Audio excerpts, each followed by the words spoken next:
Hey everybody, welcome back to An Object a Day with your host Dan. That's me.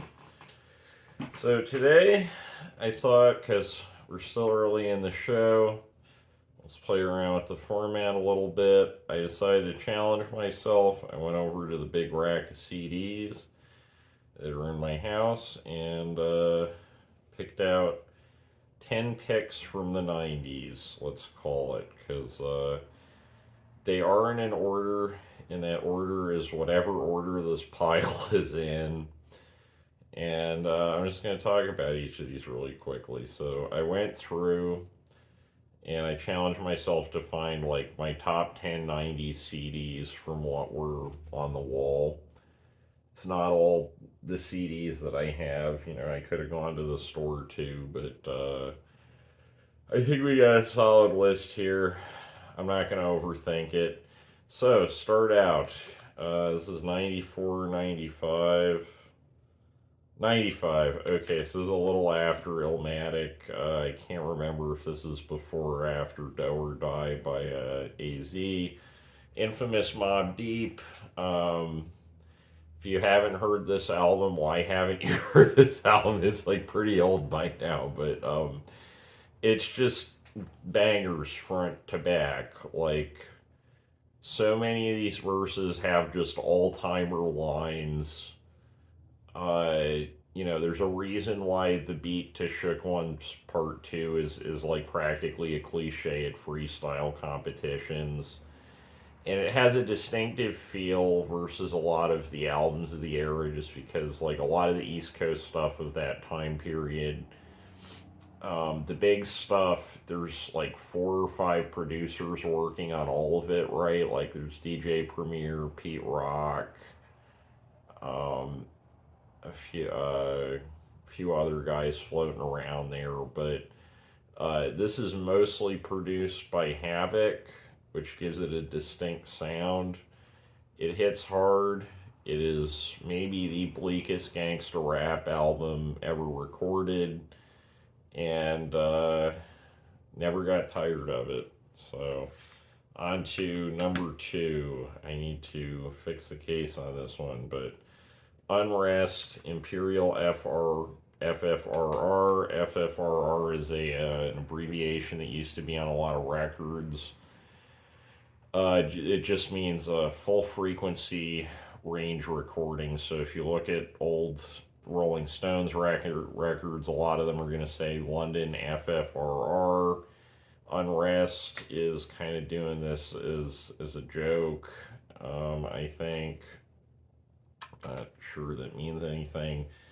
So it kind of bugs me that they open it with 10 minutes of this shrieky volume reference tone. Not crazy about that.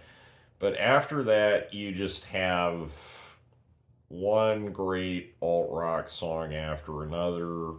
This is the great unsung hero of 1991. People talk about 1991 a lot because there were a few like really big rock releases. I mean, 91 might be like the last big year for rock, honestly.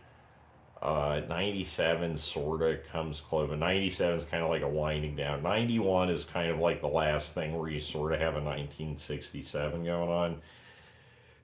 Stuff that gets name dropped a lot. It's kind of the obvious stuff, Nevermind, Nirvana, Loveless, My Bloody Valentine.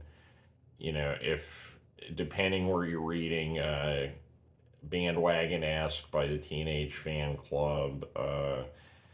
There's 1 or 2 91 releases in this pile. Nobody seems to talk about Imperial FFRR, which is unfortunate because, yeah, like the 3 songs you should check out first. I Do Believe You Were Blushing. That's like my vote for indie rock, Stairway to Heaven. Isabel, Suki, Imperial.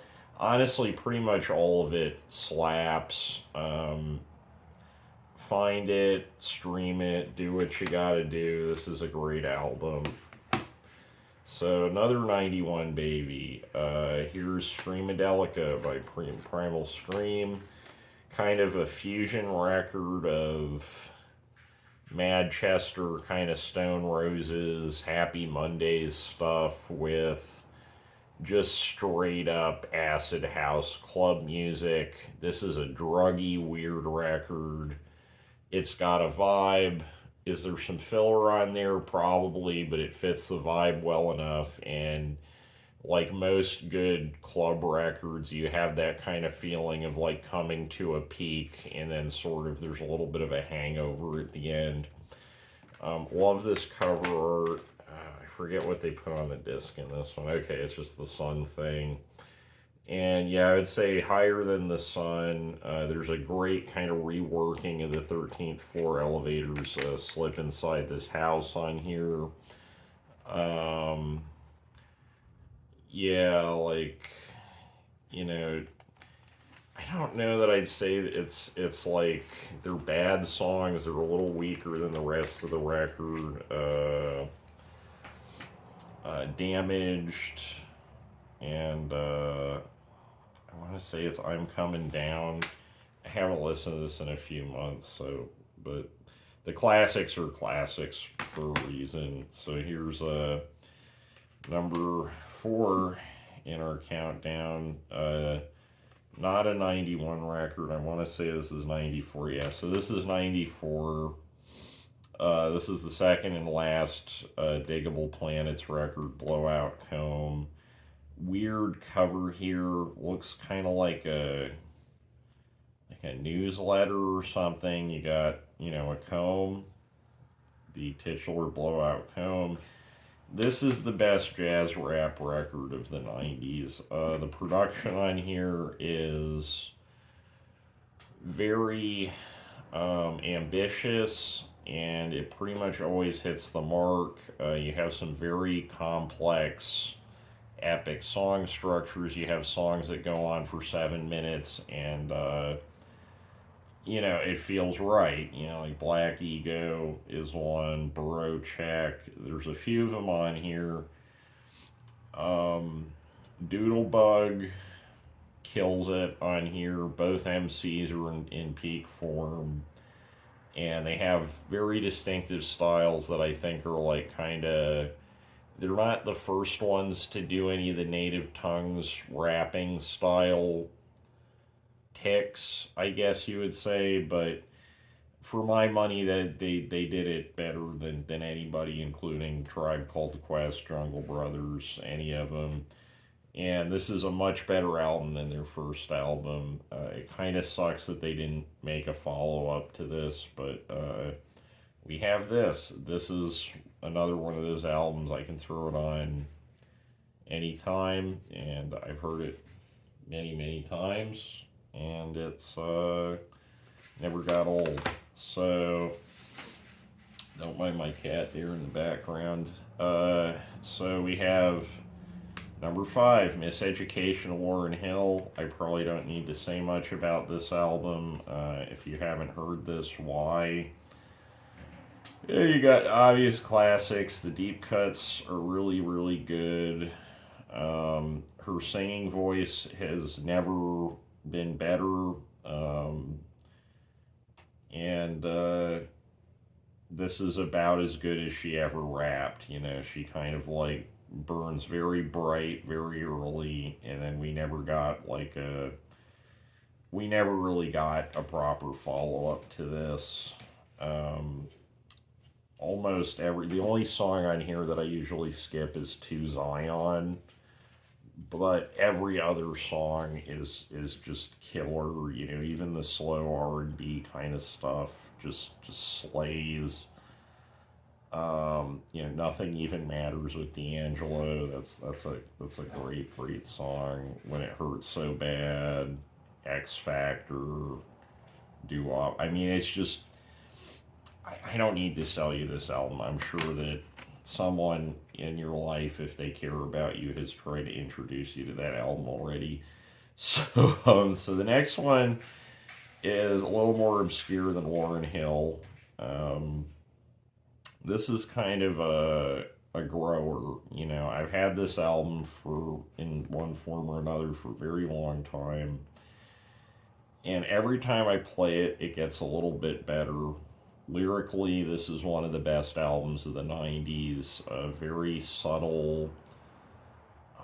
The only 90s lyricist I would say who is influenced by Emily Dickinson, but Karen Paris is her name.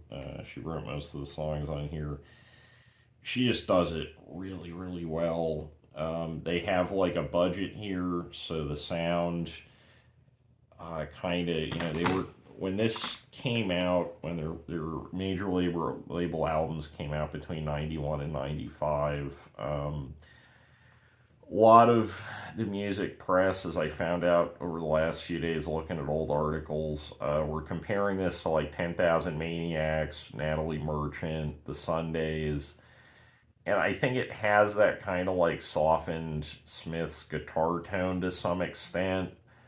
But vocally, Karen Paris is doing very different things than Natalie Merchant is, or I forget who the singer in the Sundays is, but the lady singing on the Sundays records. Um, it's just a much better album, even if it came, a good like 5 years after the major 10,000 Maniacs albums.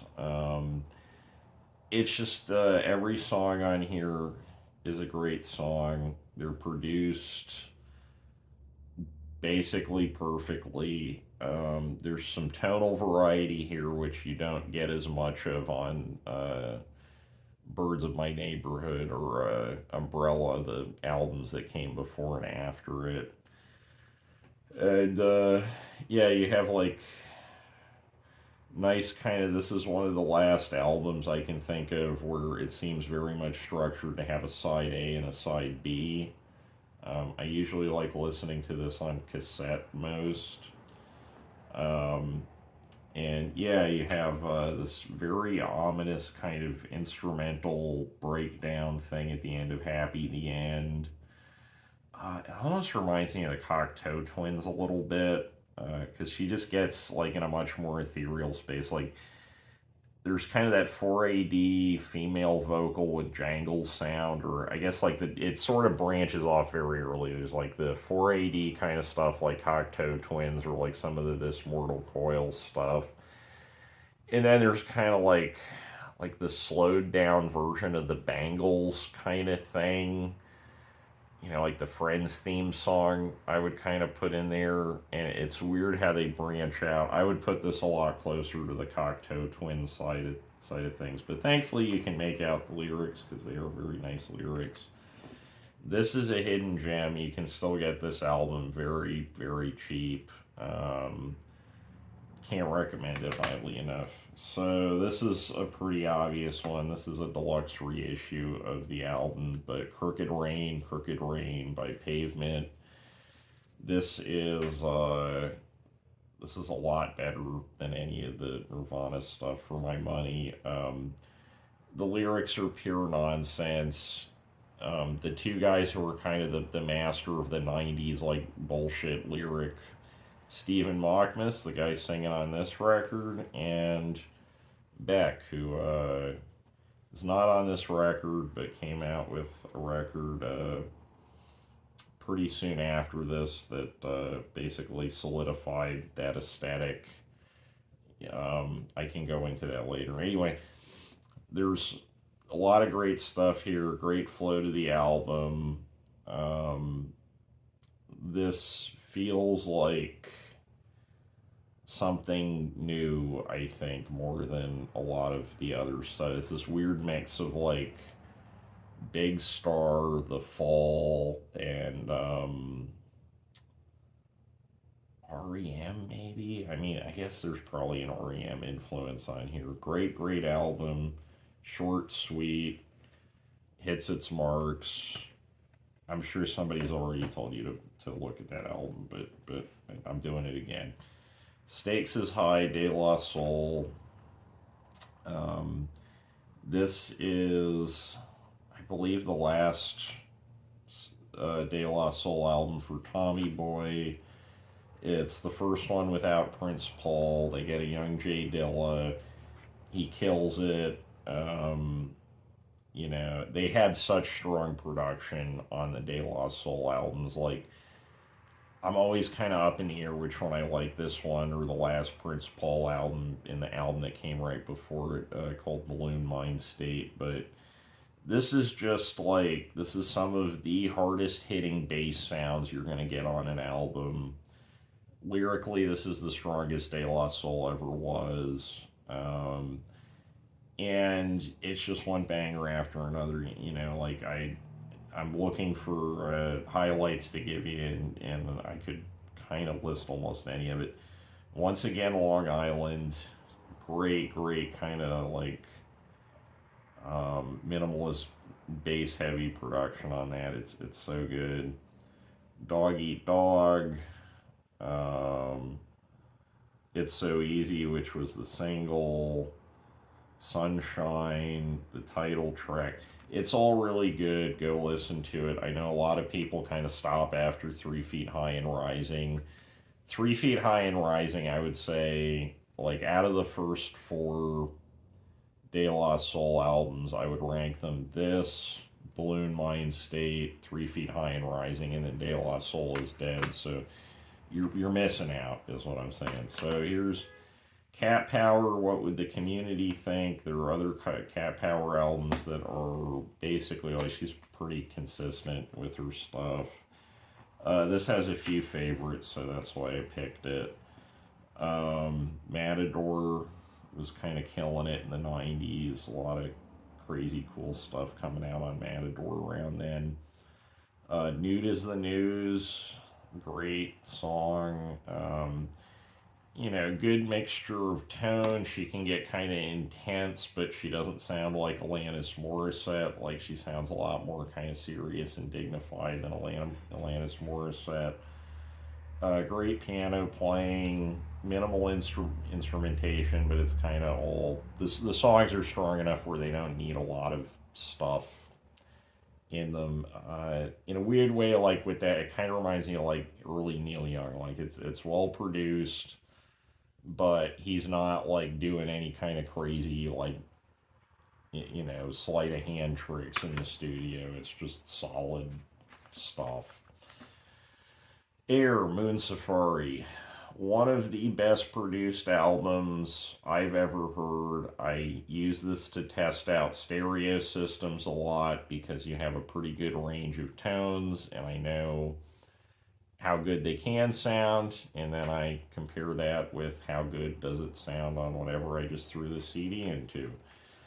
So yeah, the classic 90s album. This is on the later end of the 90s, 98. French electronica making its way into the US mainstream.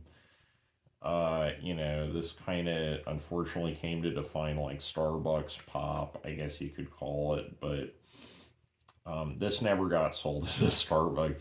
This is a very solid album. There's a little bit of like a Serge Gainsbourg feel, but it's been updated for the times. I listen to this more than I listen to the Daft Punk debut. Another one, This Is Common, This Is Cheap, but well worth a look if you never heard it. So, that's been 10 albums from the 90s. If you like this, I'll do it again. I got a store in Ballston Spa, New York. It's called Silver Factory Books and Records. Check us out. We're open Wednesday to Sunday. And yeah, I'll see you guys on the flip side.